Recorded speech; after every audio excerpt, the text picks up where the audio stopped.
Welcome to the hottest movie review on the internet today, the A-List Review. I am your host, the Game Changer, Wes Troop, and it's time to go back to the theater. That's right, it's the latest horror film to hit theaters from director James Wan. My review of the 2021 horror film Malignant. Coming up now.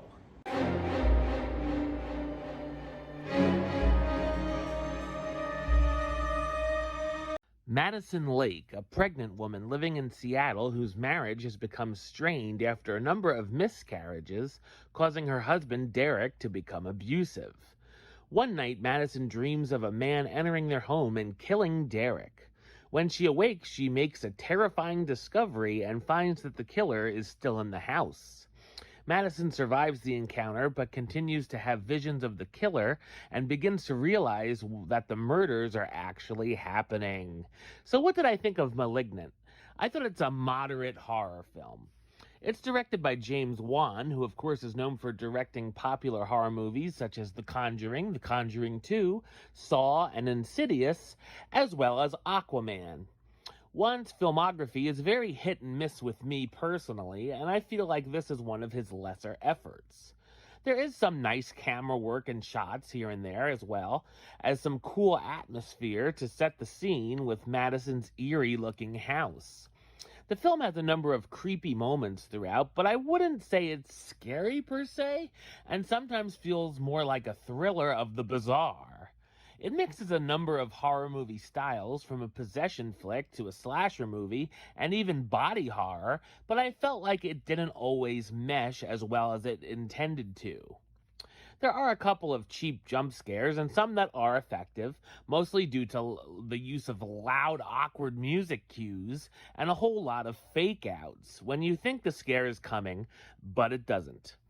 The film also gives us a bunch of the usual horror movie cliches, such as the characters making awfully stupid decisions and easily finding answers to things very conveniently.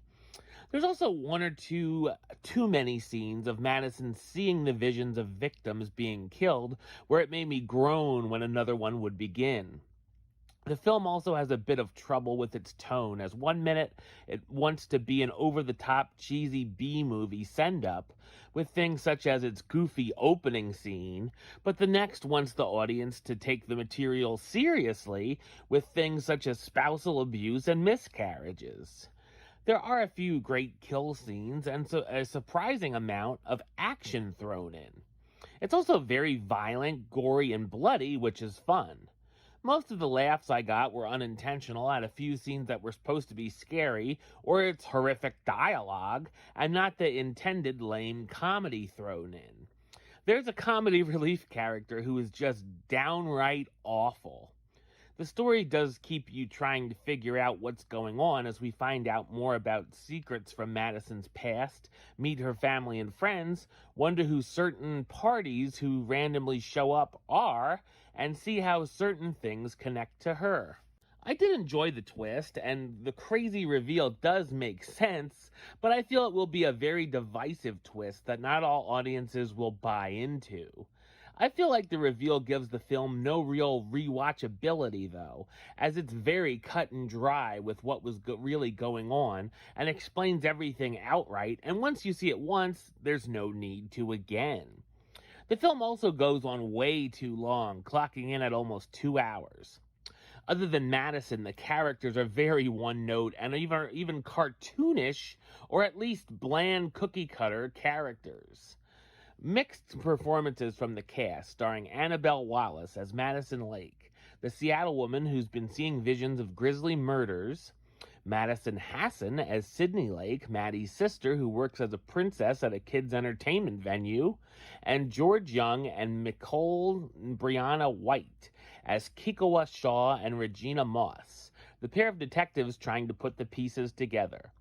I give Malignant some credit for trying something crazy and different outside of its flaws, but for me, it's a swing and mostly a miss effort.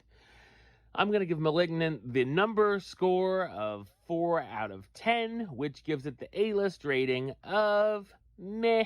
It's okay. Alright, well that's the show. I'll be back with another review very soon. But until then, don't forget to subscribe right here on YouTube. YouTube.com/WestsideOf515. Like the show on Facebook, Facebook.com/WestTroopaList.